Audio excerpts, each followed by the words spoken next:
여러분, 창세기에는 여러 가지 족보들이 나오는데 혹시 창세기의 족보가 몇 개 나오는지 아십니까?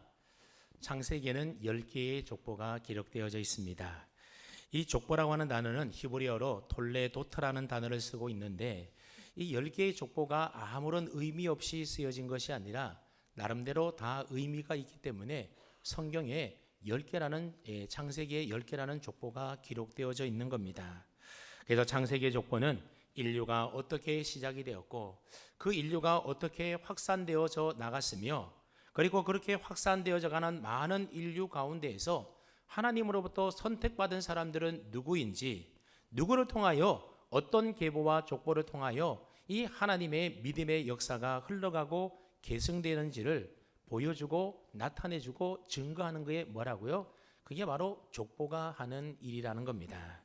여러분, 오늘 본문에도 보면 두 개의 족보가 나오고 있는데 이스마엘의 족보와 이삭의 족보가 등장합니다. 여러분, 이스마엘과 이삭은 누구의 아들들입니까? 바로 믿음의 조상이었던 아브라함의 아들들입니다. 그렇기 때문에 생각해 보면 사실 두 사람의 족보를 따로 기록할 필요가 없는 겁니다. 그냥 둘 다 아브라함의 족보를 말할 때에 아브라함의 자식들로 소개하면 되는 것 아니겠습니까? 가령 예를 들면 아브라함의 족보는 이러하니라. 아브라함이 하갈에게서 이스마엘을 낳았고 사라에게서는 이삭을 낳았더라. 이스마엘은 느바욕과 그의 11 형제를 낳았고 이삭은 에서와 야곱을 낳았더라. 여러분, 그렇게 기록하면 되는 것 아니겠습니까? 그건 굳이 이스마엘과 이삭은 둘 다 아브라함의 족보에 그의 아들로 소개하면 되는 것이지 그들만의 별도의 족보가 사실 필요치 않아 보입니다. 그런데도 오늘 본문 성경은 별도의 이스마엘 족보와 이삭의 족보를 각각 따로따로 기록하고 있다는 겁니다. 왜 그런 것일까요? 아브라함의 믿음과 하나님께로부터 받은 모든 약속의 기업을 계승하고 이어받은 사람이 누구라는 겁니까? 이 두 사람 가운데 이삭을 통하여, 이삭의 족보를 통하여 그 하나님의 약속이 계승되고 이어져 간다는 것을 보여주고 있는 것입니다. 그래서 이 두 사람의 족보를 보게 되면 아주 대조를 이루고 있는 것을 발견할 수가 있습니다. 자, 그렇다면 아브라함이 낳은 두 아들인 이스마엘과 이삭이 여러분 어떻게 서로 대조를 이룹니까? 갈라디아서 4장 22절과 23절 말씀해 보게 되면 이스마엘과 이삭을 가장 대조적으로 잘 보여주고 있는데 이렇게 기록되어 있습니다. 기록된 바 아브라함에게는 두 아들이 있으니 하나는 여종에게서 하나는 자유 있는 여자에게서 낳다 하였으며, 여종에게서는 육체를 따라 낳고 자유 있는 여자에게서는 약속으로 말미암았느니라 그랬습니다. 여러분, 여기서 말하고 있는 이 여종이 낳은 아들은 누굽니까? 이스마엘이고 자유 있는 여자가 낳은 아들은 바로 이삭을 말하는 겁니다. 그러니까 이스마엘과 이삭은 둘 다 아브라함이 낳은 아브라함의 아들임에도 불구하고 둘이 똑같다라는 겁니까? 다르다라는 겁니까? 둘이 다르다라는 겁니다. 이스마엘은 여종이 낳은 육체의 아들인 반면에 이삭은 자유의 여자가 낳은 약속의 아들이라고 두 사람을 대조시켜서 분명히 말씀하고 있습니다. 오늘 본문 역시 이 두 사람의 족보를 통하여 누가 하나님이 택한 약속의 아들인지, 누구의 족보를 통하여 하나님의 정통성이 계승되고 이어지는지를 선명하게 우리에게 보여주고 있습니다. 그런 의미를 가지고 한번 오늘 본문을 함께 살펴보도록 하겠습니다. 오늘 본문에는 이삭의 족보보다도 누구의 족보가 먼저 등장합니까? 이스마엘의 족보가 앞에 나오고 그 다음에 이삭의 족보가 나옵니다. 다시 말하면 아브라함의 아들들 가운데 지난주에 살펴보았던 구두라가 낳았던 6 아들들이 가장 먼저 등장을 하고 그 다음에는 이스마엘의 족보가 나오고 그리고 맨 마지막에 이삭의 족보가 성경에 기록되어 있다는 겁니다. 여러분, 이것이 그저 단순한 배열처럼 보이지만 성경은 아주 의도적으로 이렇게 배열하고 있다는 겁니다. 그래서 성경의 특별한 배열의 구성에 따라서 이와 같이 배열하고 있는 겁니다. 여러분, 창세기 4장에도 보게 되면 세상길을 걸어갔던 가인의 족보가 먼저 나오게 되고 그 후에 믿음의 계보를 이어가는 셋의 족보가 그 다음에 등장을 하게 됩니다. 창세기 10장에도 보면 이 노아의 족보가 기록되어져 있는데 노아의 족보도 보게 되면 함과 야벳의 족보가 먼저 기록되어져 있고 믿음의 계보를 이어가는 셈의 족보가 그 다음 맨 마지막에 기록되어 있는 것을 발견할 수가 있습니다. 여러분, 이처럼 창세기에서 족보가 나란히 등장할 때에 먼저 등장하는 족보는 그 족보를 끝으로 하여 하나님의 역사 전면에서 그 족보는 사라지게 되어버립니다. 반면에 뒤에 등장하는 족보는 하나님께서 택하신 약속의 계보로서 그 후손들이 하나님의 역사 전면에 계속해서 등장하여 이어지는 것을 볼 수가 있습니다. 오늘 본문 역시 이스마엘과 그의 자손들은 오늘 본문을 끝으로 하여 성경의 기록에서 완전히 사라지게 됩니다. 그래서 더 이상 이스마엘의 이야기가 나오지 않습니다. 하지만 이삭의 계보는 그의 아들과 야곱과 그리고 야곱이 낳은 12아들과 그리고 그들이 낳은 이스라엘이 성경의 주된 이야기로 성경에 계속해서 등장하지 않습니까? 그런 의미에서 오늘 본문은 이스마엘의 족보를 먼저 등장시키고 이삭의 족보가 나중에 등장한다라고 하는 사실입니다. 먼저 오늘 보면 12절 말씀을 한번 보십시오. 12절을 보시면 사라의 여종 애굽인 하갈이 아브라함에게서 낳은 아들 이스마엘의 족보는 이러하고 그렇게 시작하고 있습니다. 우리가 알다시피 이스마엘은 아브라함이 사라의 여종이었던 하갈에게서 얻은 서자가 바로 이스마엘입니다. 근데 오늘 보면 12절 말씀을 보면 성경은 이스마엘을 소개하면서 그가 누가 낳은 아들이라고 소개를 하고 있습니까? 사라의 여종 애굽인 하갈이 아브라함을 통해서 낳았다. 아브라함을 통해서 누가 낳았다고요? 하갈의 여종이었던 사라의 여종이었던 하갈이 낳았다. 하갈이 낳았다라고 기록하고 있습니다. 그러니까 이스마엘의 족보의 주어는 누구라는 겁니까? 하갈이 주어라고 하는 겁니다. 하갈이 낳았다라는 거죠. 그런데 여러분, 이 하갈은 누구라고 이야기합니까? 사라의 여종이었다, 애굽 사람이었다, 그렇게 소개하고 있습니다. 그에 반하여 19절 말씀에 기록된 이삭의 족보를 한번 보시게 되면 이 이삭의 족보의 주어는 누구로 되어져 있습니까? 아브라함의 아들 이삭의 족보는 이러하니라 하면서 누가 이삭을 낳았고요? 아브라함이 이삭을 낳았고 그랬습니다. 그렇습니다. 이삭의 족보의 주어는 믿음의 조상 아브라함이라는 것을 알 수가 있습니다. 자, 그러니 보십시오. 성경은 의도적으로 둘 다 아버지는 같은데 그 족보의 주어를 각각 다르게 기록해 놓았다라고 하는 것입니다. 왜 그럴까요? 아브라함의 영적 유산을 이어받은 약속의 아들은 육체를 따라 태어난 이스마엘이 아니라 이삭이라는 사실을 보여주고 있는 것입니다. 그러니까 이스마엘의 족보는 육체의 혈통을 이어가는 육적인 족보인 반면에 이삭의 족보는 영적인 혈통을 이어가는 믿음의 영적인 족보라는 것을 알 수가 있습니다. 계속해서 13절로부터 15절 말씀을 읽어보게 되면 이스마엘이 12명의 아들을 낳게 되는데 그 아들들의 이름이 기록되어져 있습니다. 그리고 16절을 보면 이 이스마엘의 12아들들은 어떻다라고 설명하고 있는가 하면 보십시오. 그 촌과 부락대로 된 이름이며 그 족속대로는 12지도자들이었더라. 그렇게 이 이스마엘의 12아들에 대하여 소개를 하고 있습니다. 여러분, 이러한 소개로 볼 때에 이스마엘의 12아들은 어떠한 아들이었다라는 겁니까? 각기 촌과 부락을 다스리는 지도자 통치자들이 되었다라는 것을 알 수가 있습니다. 그리고 그들이 살고 있는 그 촌과 부락의 이름이 자신들의 이름으로 불려질 정도로 그들은 그 부락과 촌락에서 대단한 힘과 권세를 지니고 있는 통치자 지도자들이었다라고 하는 사실입니다. 그러니 이스마엘의 자손들은 어떠했다라는 겁니까? 그 다음 세대 2대 때부터 크게 번성하였고 세상적으로 볼 때에 힘과 권세와 능력을 가지고 있는 통치자들이었다라는 사실을 우리는 이러한 설명을 통하여 발견할 수가 있습니다. 이런 이스마엘의 후손의 모습을 보게 되면 마치 창세기 4장에 나오는 가인의 후예들의 모습이 연상되어지지 않습니까? 여러분, 이 동생 아벨을 죽였던 가인의 후손들을 보게 되면 어떠하다라고 성경이 설명하고 있는가 하면 에녹이라는 사람은 견고한 성을 쌓았다. 견고한 성을 가지고 있는 성주였다 말을 합니다. 그리고 라메이라고 하는 후손은 아내를 둘 정도로 둘이나 둘 정도로 굉장한 권력과 힘을 가지고 있는 사람이었다. 그리고 그는 그 힘을 사용하여 사람을 죽여놓고도 아주 당당했다라는 것을 알 수 있습니다. 그만큼 힘과 권력이 뛰어난 사람이었다라는 겁니다.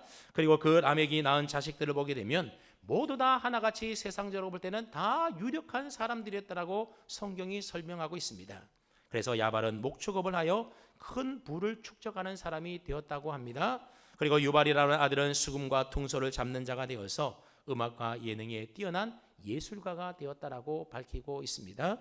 그리고 두발가인이라고 하는 아들은 구리와 쇠를 가지고 여러 가지 기구를 만드는 기술자가 되었다라고 말을 합니다. 오늘날로 치면 이 라멕의 아들들은 유명한 사업가가 되었고 뛰어난 예술가가 되었고 그리고 훌륭한 과학자, 기술자가 되었다, 그런 의미의 말입니다. 그러니까 보십시오. 하나님을 떠나 사는 가인의 후예들이 어떠했다라는 겁니까? 각자 자기 분야에서 독출한 능력을 가지고 아주 세상적으로 보면 성공하고 권력과 힘을 가지고 크게 번성해 나갔다라는 것을 알 수가 있는 겁니다. 여러분, 오늘날에도 하나님 없이 살아가는 사람들이 세상적으로 보면 믿음의 사람들보다도 더 잘 되는 사람들도 많이 있고 세상적으로 성공하고 출세하고 번성하여 그 이름과 명성이 높아지는 그런 경우들이 얼마나 많이 있습니까? 그래서 때때로 악하고 불의한 자가 더 잘되고 형통하고 번성하는 그런 일들로 인하여서 믿는 우리 성도들이 때로는 그 모습을 바라보면 낙심이 되기도 하고 실망이 되기도 하고 시험에 빠져드는 일들도 생겨나는 것 아니겠습니까? 시편 73편 1절로부터 3절 말씀해 보면 그래서 시인이 이런 고백을 하고 있습니다. 한번 보십시오. 하나님이 참으로 이스라엘 중에 마음이 정결한 자에게 선을 행하시나 나는 거의 넘어질 뻔하였고 나의 걸음이 미끄러질 뻔하였다, 그렇게 고백하고 있습니다. 왜 그랬다고 합니까? 이는 내가 악인의 뭘 보고요? 형통함을 보고 오만한 자를 질투해서 그랬다라고 하는 겁니다. 여러분, 시인이 알고 있는 하나님은 어떠한 하나님이었다라는 겁니까? 정결한 자에게는 좋은 것을 베풀어 주시는 하나님. 그래서 선한 자가 잘 되고 악한 자는 하나님이 멸하시고 심판하시는 그런 하나님인 줄로 알았는데 봤더니 오히려 악인들이 더 잘 되고 형통하는 모습을 보면서 마음이 실족하여 넘어질 뻔했다라는 겁니다. 하지만 그 다음에 내용을 읽어보게 되면 시인은 곧 깨달아 금방 알게 되었습니다. 내 의에 하나님께서 항상 나와 함께 하시면서 내 오른손을 붙드시고 나를 인도하고 계시고 결국에는 주를 멀리하는 자는 다 주께서 멸하심으로 망하게 된다는 사실을 깨달아 알게 되었다고 합니다. 그래서 시인은 고백하기를 하나님께 가까이함이 내게 복이라 그랬습니다. 뭐가 복이라고요? 세상적으로 출세하고 성공하고 번성하는 것이 복이 아니라 하나님께 가까이 하는 것이 결국 내게 복이더라고 하는 겁니다. 그래서 이제부터는 하나님을 나의 피난처로 삼고 주의 모든 행적을 전파하며 살겠다라고 고백하고 있는 내용이 기록되어져 있습니다. 여러분, 사람은 누구나 다 세상에서 잘되고 번성하고 형통하기를 바라는 것 아니겠습니까? 하지만 정말로 중요한 것은 우리 매일매일의 삶 속에서 하나님을 가까이 하면서 주님과 동행하며 살아가는 그 삶이 세상에서 성공하고 출세하는 삶보다도 더 귀하고 중요하다는 사실을 우리 믿음의 성도들은 잊지 말아야 하는 겁니다. 믿음의 궤에서 떠난 가인의 후예들이 더 잘되고 형통하더라는 겁니다. 근데 우리 믿음의 성도들은 세상적인 형통이 중요한 것이 아니라, 그게 복이 아니라 뭐가 복이라고요? 하나님께 가까이 하는 것, 하나님의 날개 그 은총 아래 살아가는 것, 주님과 날마다 동행하며 살아가는 것, 그게 더 복된 삶이라고 하는 것입니다. 여러분, 오늘 본문 17절 말씀에도 보게 되면 이런 말씀이 나옵니다. 이스마엘의 향년은 137세에 기운이 다하여 주고 자기 백성에게로 돌아갔다, 그렇게 기록하고 있습니다. 여기 보면 이스마엘의 향년이라고 하는 이 향년이라는 단어가 기록되어 있는데 이 말을 히브리어 단어로 봤더니 시네하예라고 하는 단어를 쓰고 있습니다. 지역해 보면 살아있는 연수들, 그런 뜻을 가지고 있습니다. 한마디로 말하면 몇 살을 살았다, 그 얘기입니다. 즉 이스마엘이 살았던 그 연수가 몇 살이라는 겁니까? 137년 동안 살았다라는 겁니다. 그에 비하여 앞에 있는 7절 말씀에 보게 되면 아브라함에게도 향년이라는 말이 기록되어 있는데 뭐라고 하는지 보십시오. 아브라함의 향년이 175세라 그렇게 되어 있습니다. 그런데 이 아브라함의 향년에는 이스마엘의 향년에 없는 단어가 하나 기록되어져 있는데, 덧붙여져 있는데, 그 단어가 뭔가 하면 바로 예매라고 하는 단어가 덧붙여져 있습니다.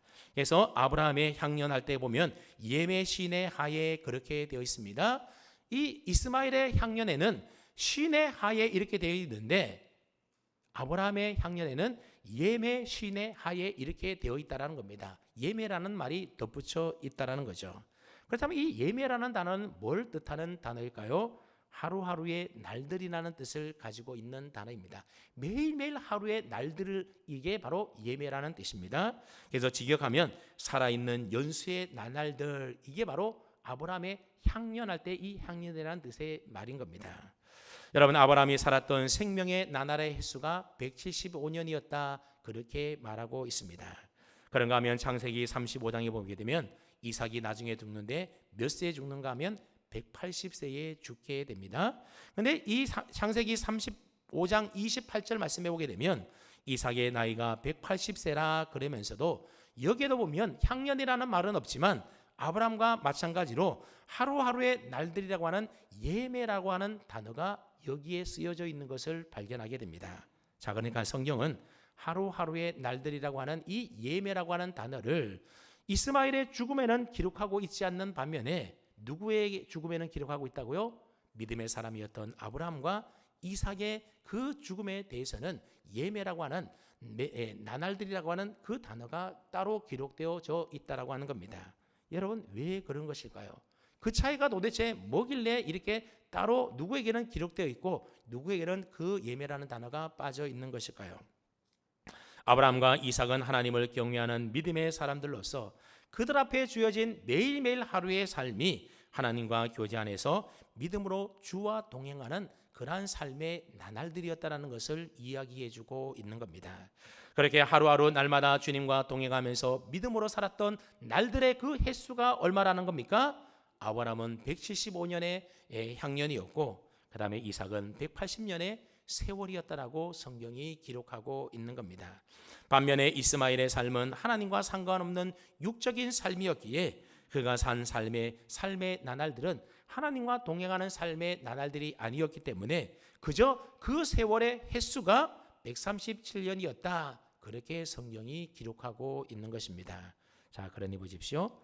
누구는 137년을 살아도 세상의 것 추구하며 세상 것 바라보며 자기 자신을 위하여 평생을 그렇게 사는 사람이 있는가 하면, 누구는 평생 동안 하나님과 교제하며 그 매일매일 하루하루의 삶을 주님과 동행하면서 하나님의 은혜로 그 삶의 나날들을 채워가며 산 사람이 있다라고 하는 것을 오늘 본문이 우리에게 이야기해주고 있는 것입니다. 여러분, 똑같은 연수를 살았다 하더라도 주님과 교제하면서 하루하루의 삶을 귀하게 여기며 믿음으로 살았던 그 사람의 인생과 자기 육체와의 소욕을 따라서 세상 것 바라보고 평생 자기 자신을 위하여 산 사람의 인생에 대하여 성경이 똑같이 평가하겠습니까? 그렇지 않다라는 거죠. 그래서 이스마엘에게는 그 단어를 빼어버렸고 이삭과 아브라함에게는 그 예매라는 단어를 기록해서 성경이 쓰고 있는 겁니다. 이처럼 성경은 이 두 사람의 인생에 대하여 달리 평가하고 있다라는 겁니다.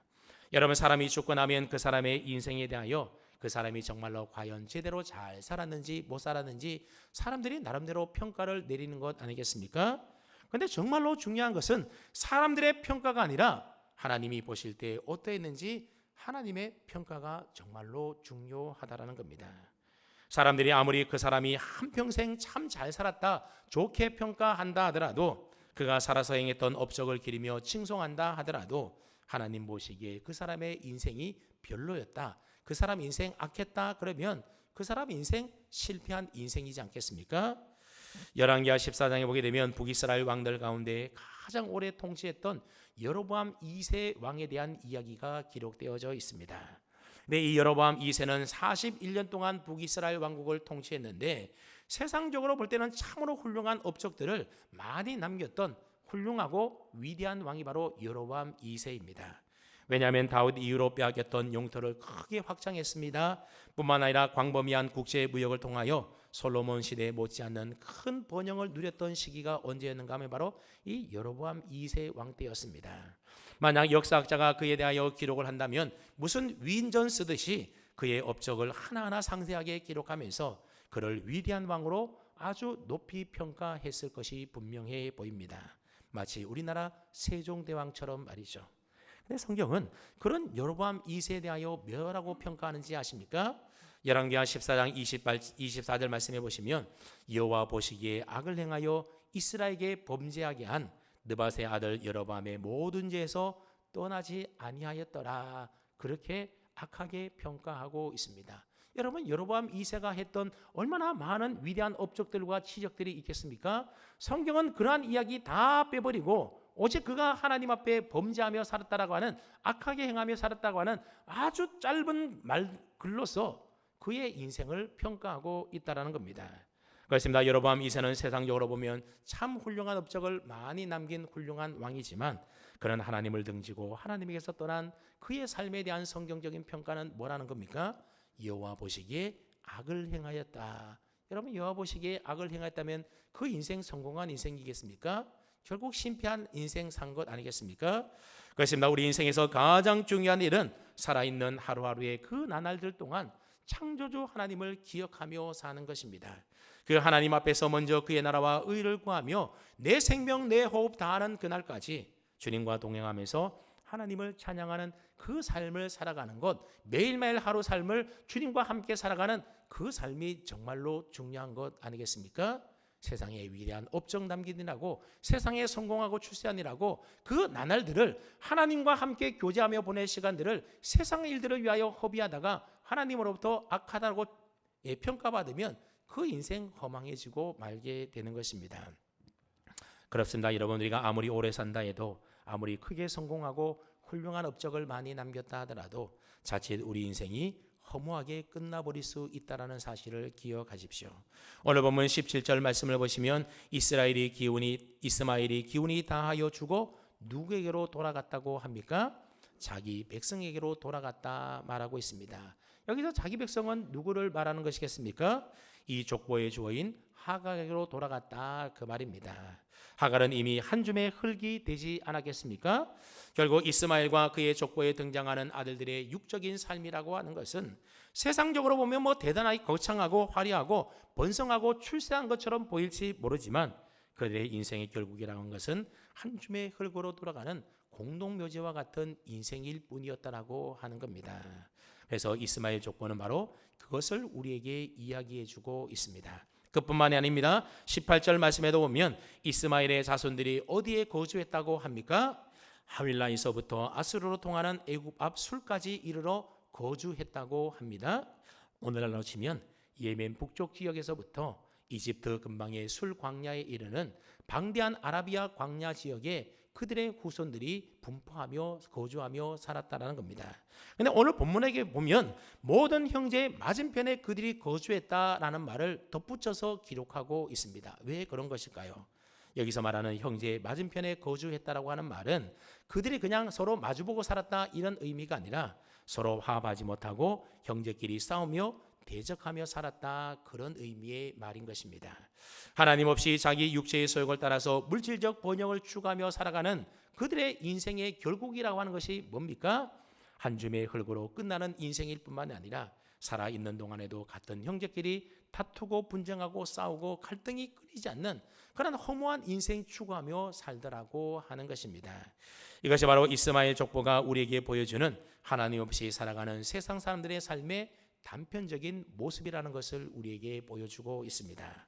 여러분, 그에 반하여 이삭의 족보는 어떠한지 한번 보십시오. 19절 말씀을 보시게 되면 아브라함의 아들 이삭의 족보는 이러하니라.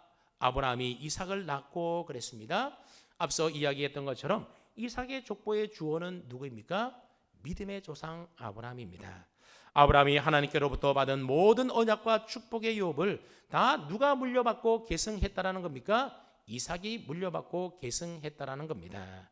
그러니 이스마엘의 족보가 가인의 계열을 따르는 육적인 족보였다라고 한다면 이삭의 족보는 아벨과 셋의 계열을 따르고 있는 믿음의 족보, 영적인 족보라는 것을 알 수가 있습니다. 계속해서 20절 말씀을 보시게 되면 이삭은 몇 세의 리브가를 맞이했다고요? 40세의 리브가를 맞이하여 아내를 삼았다 기록하고 있습니다.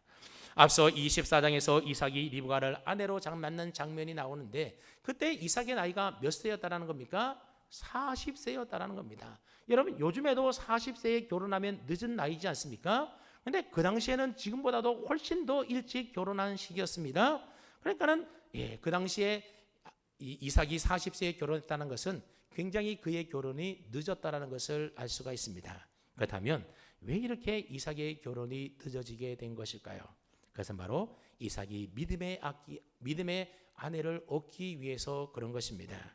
만약 이삭이 일찍 결혼하려고 아무 여자와 결혼을 하려고 서둘렀다라고 한다면 그냥 주변에 쉽게 있는 가나안 족속의 딸들 가운데서 아내를 맞이했을 것 아닙니까? 그런데 우리가 앞서 살펴본 것처럼 아브라함이 그의 종에게 말할 때에 한 가지 신신당부하는 내용이 뭡니까? 내 아들 이삭의 아내를 구해오는데 절대로 이 가나안 족속에 있는 딸들 가운데서 아내를 데려오지 말라, 그렇게 말하고 당부하지 않습니까? 믿음이 없는 사람 데려오지 말라라는 겁니다. 그래서 아브라함도 이삭도 급히 서두르지 않았던 겁니다. 요즘에도 결혼 정년기라는 것이 있어서 결혼 정년기가 되면 괜히 마음이 조급해지면서 지금 결혼하지 못하면 내 결혼할지 모른다라는 생각 가지고 결혼을 서둘러서 하다 보니까는 믿음 없는 사람들과 결혼한 경우도 많이 있습니다.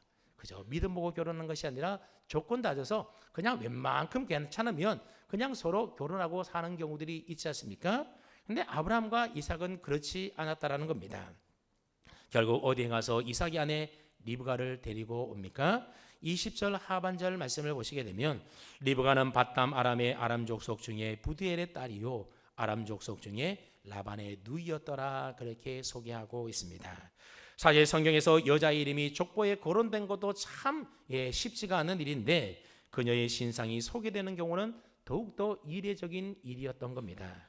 그럼에도 불구하고 리브가가 살았던 곳과 그가 속한 족속이 어디인지, 그리고 그의 아버지와 오빠가 이르기까지 이 리브가에 대하여 매우 소상히 기록하고 있는 것을 발견할 수 있습니다. 왜 그런 것일까요? 그건 리브가가 언약의 가문을 이어갈 이삭의 아내로서 그녀의 혈통과 신앙적 뿌리가 어떠한지를 우리에게 보여주고 있는 것입니다. 쉽게 말하면 이삭은 40세까지 기다려서 믿음의 근본이 같은 믿음의 여인 리브가를 자신의 아내로 맞이했다, 그 말입니다. 여러분, 그에 반하여 이스마엘은 어떤 여자와 결혼한지 아십니까? 창세기 21장에 보게 되면 이스마엘이 결혼한 장면이 나오는데 21장 21절에 보게 되면 그가 바란 광야에 거주할 때에 그의 어머니가 그를 위하여 애굽 땅에서 아내를 얻어 주었다라 말하고 있습니다. 여기서 말하는 그는 이스마엘을 말하는 것이고 그의 어머니는 하갈을 이야기하는 겁니다. 여러분, 하갈은 어디 출신이다 그랬습니까? 애굽, 이집트 출신이다 그랬습니다. 그래서 자기 아들을 위하여 아내를 구해줄 때도 어떤 여인 구해줬습니까? 자기하고 근본이 같은 애굽 여인을 아내로 지어줬다라는 겁니다. 그러니 보십시오. 결혼할 때도 이스마엘은 철저하게 육적인 조건을 따라서 결혼을 하고 이삭은 철저하게 영적인 조건을 따라 믿음 안에서 결혼했음을 우리가 알 수가 있다는 겁니다. 자, 그렇다면 육체를 따라 결혼한 가정이 있고요, 믿음을 따라 결혼한 가정이 있습니다. 자, 그렇다면 하나님이 어느 가정에 더 복을 주시고 어느 가정이 더 번성해야 하는 것이겠습니까? 우리 생각에는 당연히 믿음을 따라서 결혼한 그 믿음의 가정에 하나님이 복을 주셔야 되고 그 가정이 더 잘되고 번성해야 되는 것처럼 우리가 생각되지 않습니까? 근데 우리가 성경을 보면 꼭 그렇지만은 않더라는 겁니다. 우리 한번 21절 말씀을 함께 읽어보겠습니다. 21절입니다. 시작.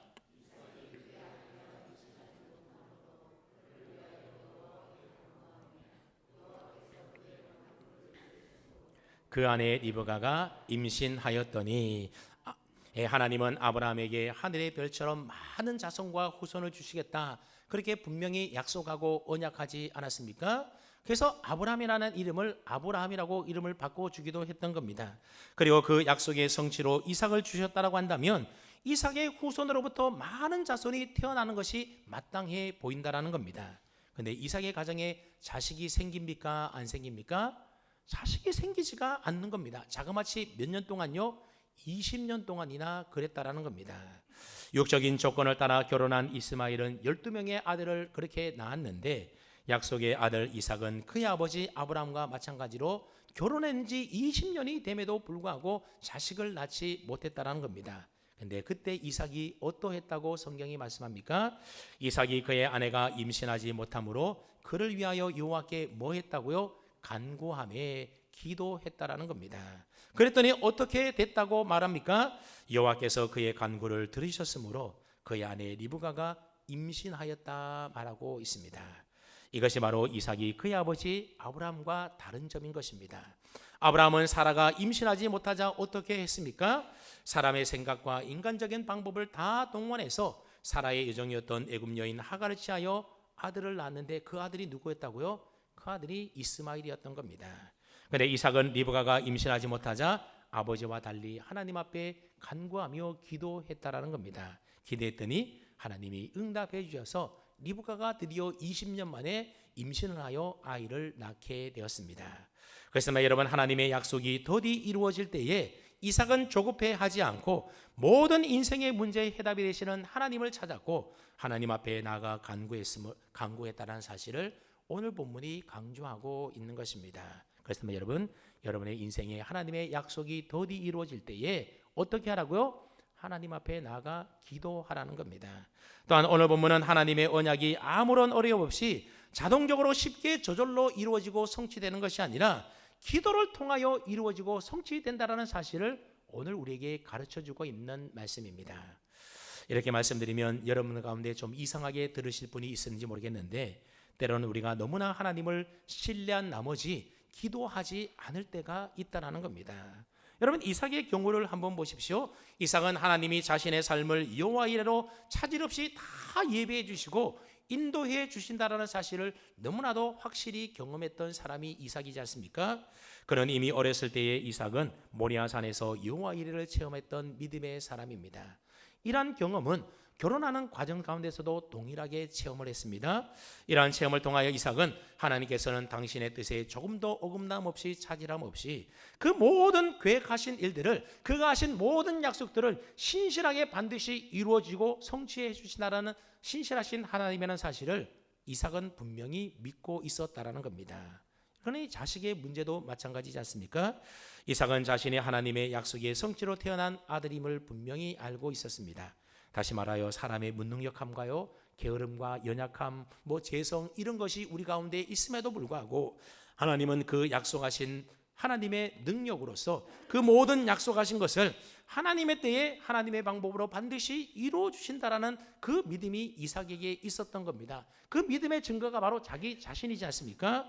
그러니 약속의 자녀인 이삭의 씨를 통하여서 하늘의 별과 같이 많은 자손 주시겠다고 한 그 언약의 약속 또한 하나님이 반드시 이루시고 성취해 줄 것을 이삭은 믿었던 겁니다. 그런데 문제는 자칫 이러한 믿음이 너무나 확고한 경우에 어떤 경우가 생기는가 하면 하나님이 다 알아서 해 주실 텐데, 하나님은 신실하시기 때문에 약속하신 말씀을 다 이루어 주실 텐데 그냥 내가 가만히 기다리면 어차피 하나님이 다 이루어 주실 텐데, 그러면서 수수방관하기가 쉽다라고 하는 겁니다. 그래서 마치 아무것도 안 하고 그냥 가만히 기다리는 것을, 그런 무관심과 방관을 오히려 믿음 좋은 것으로 착각하기가 쉽다라고 하는 겁니다. 근데 여러분, 이런 믿음은 진짜 믿음이 아닌 것입니다. 진짜 믿음의 사람은 하나님을 신뢰하기 때문에 오히려 더 적극적으로 기도의 자리에 나아가서 기도한 후에 기다리게 되는 것입니다. 어쩌면 처음에 이삭은 그랬는지도 모르겠습니다. 그럴 때 하나님이 하신 방법이 무엇이었습니까? 우리의 방관적인 믿음을 깨트리시기 위하여 우리가 믿음으로 하나님께 다 맡겨 돌아가는 그 일을 지체하게 하시고 때로는 그 일을 막으시고 차단하시더라고 하는 겁니다. 그래서 하나님이 언약하신 그 약속을 20년 동안이나 이삭의 가정의 태의 문을 막아서 자식을 주지 않았다라는 겁니다. 왜요? 기도의 자리로 나아가도록 하기 위해서. 그렇게 하심으로 이삭을 방관의 자리에서 나와서 기도의 자리로 이끄시더라고 하는 겁니다. 여러분, 오늘 저와 여러분들 마찬가지입니다. 하나님께서 때가 되면 다 알아서 우리에게 직장도 주시고 배우자도 주시고 자식들도 알아서 다 주시겠지, 내가 가지고 있는 인생의 문제도 하나님이 다 해결해 주시겠지, 그저 막연히 기다리면 안 되고 뭘 해야 된다고요? 기도의 자리에 나가서 기도한 이후에 기다려야 된다라고 하는 사실입니다. 그렇습니다. 하나님께서 자녀된 우리의 삶을 다 알아서 책임져 주시겠지라고 생각하고 아무런 기도도 하지 않고 방관자처럼 구경만 해서는 안 되는 것입니다. 그럴 경우 오히려 하나님께서는 그 일들을 더 지체하시고 오히려 더 막으시고 닫으심으로 말미암아 결국 우리를 기도의 자리로 이끌어 내신다라고 하는 겁니다. 그러니 더 지체되기 전에 먼저 손들고 항복하여 기도의 자리로 나아가는 것이 지혜로운 일 아니겠습니까? 그럼 혹시 여러분의 삶 가운데 뭔가가 계속 지연되고 막히고 잘 풀리지 않는다면 하나님이 다 알아서 해주겠지, 책임져 주겠지, 그렇게 방관만 하지 마시고 하나님께서 여러분을 기도의 자리로 이끄신다라는 사실을 깨닫고 이삭처럼 하나님 앞에 나아가 간구하며 기도하면 어떻게 해주신다고요? 하나님이 응답해 주신다라고 하는 사실입니다.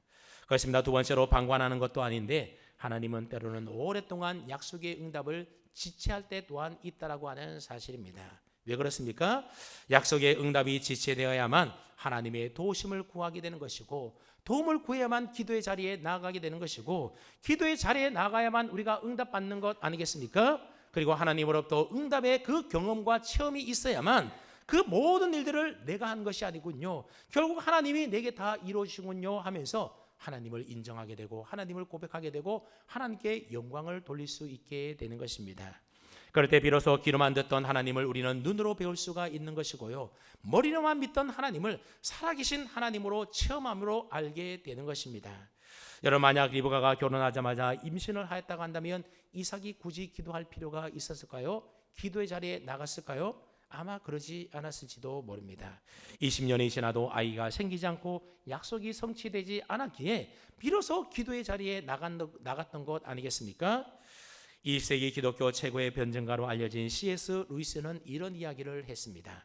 하나님께서는 쾌락 속에서는 침묵하시고 편안한 삶 속에서는 속삭이시고 우리가 고통 속에 있을 때에 소리치신다, 그런 말을 했습니다. 여러분, 세상 즐거움과 쾌락을 쫓아 살 때는 하나님이 침묵하고 계시기 때문에 하나님의 소리가 우리의 귀에 들리지 않는다라는 겁니다. 그리고 내 삶이 평안합니다. 그때는 하나님이 속삭이고 계시기 때문에 무슨 소리인지 잘 알아들을 수가 없게 됩니다. 하지만 내가 고통 속에서 하나님을 찾게 되면 하나님은 우리가 다 알아들을 수 있는 큰 소리로 우리에게 말씀해 주신다라는 겁니다. 그래서 우리는 인생의 위기와 고통 속에서 하나님을 더 깊이 만날 수 있는 것이고요, 그분의 뜻을 깨달아 알 수가 있는 것이고, 그럴 때 우리는 믿음의 사람으로 더 온전하게 세워가게 된다라는 겁니다.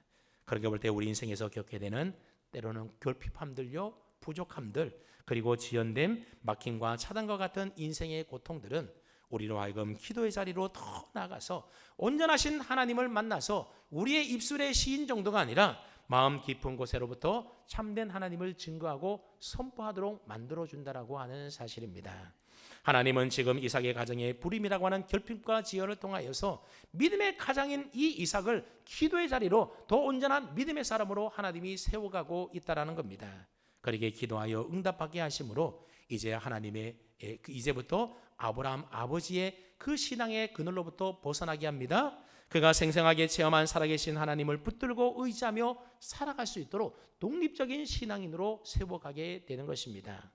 다음 시간에 살펴보겠지만 이삭은 그렇게 기도하여 쌍둥이 둘을 낳지 않습니까? 그리고 이삭이 그 두 아들을 낳았을 때 어떤 생각을 했을까요? 이 두 아들은 하나님께 기도하여 기도 응답으로 나온 하나님이 주신 하나님의 아들들이다, 그렇게 생각하면서 이 두 아들을 신앙 안에서 믿음으로 잘 양육하지 않았겠습니까? 자, 그러니 보십시오. 이스마엘은 그 자식을 12아들이나 쑥쑥 낳았는데 그 12명의 아들들은 모두 다 하나님과 상관없이 태어나고 자라고 그렇게 했다라는 겁니다. 그러나 이삭의 족보에서 태어난 두 아들은 이삭이 하나님께 간절히 간구하여 기도 응답으로 나온 하나님이 주신 자녀였다라고 하는 큰 차이점이 있지 않습니까? 그러니 어느 가정이 하나님께 더 복을 받은 가정이요 축복받은 족보이겠습니까? 당연히 이삭의 족보이지 않겠습니까? 사랑하는 성도 여러분, 오늘 살펴본 대로 이스마엘의 족보와 이삭의 족보는 서로 대조를 이루면서 큰 차이를 보이게 됩니다. 이스마엘의 족보는 세상적으로 보면 잘되고 번성하고 형통하고 성공하는 것처럼 보입니다. 하지만 거기에는 하나님도 없고 믿음도 없고 오로지 자기 유익을 위해서 살아가는, 그래서 형제간에도 서로 미우고 다투고 싸우고 대적하다가 결국 한 줌의 흙으로 돌아가 버리는 허무한 인생뿐이라고 하는 사실입니다.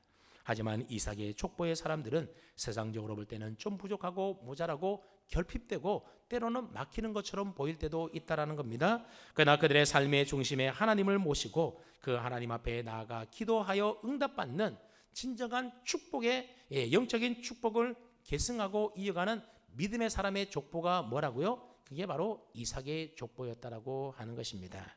그다음 오늘 여러분들의 가정은 이스마엘의 족보와 이삭의 족보 가운데 어느 족보를 계승하고 따르며 살고 계십니까? 바라기는 저와 여러분들의 가정들이 다 믿음의 계보를 이어갔던 아브라함과 이삭에 속한 믿음의 명문 가문 다 세워갈 수 있기를 주님의 이름으로 축원합니다. 아멘.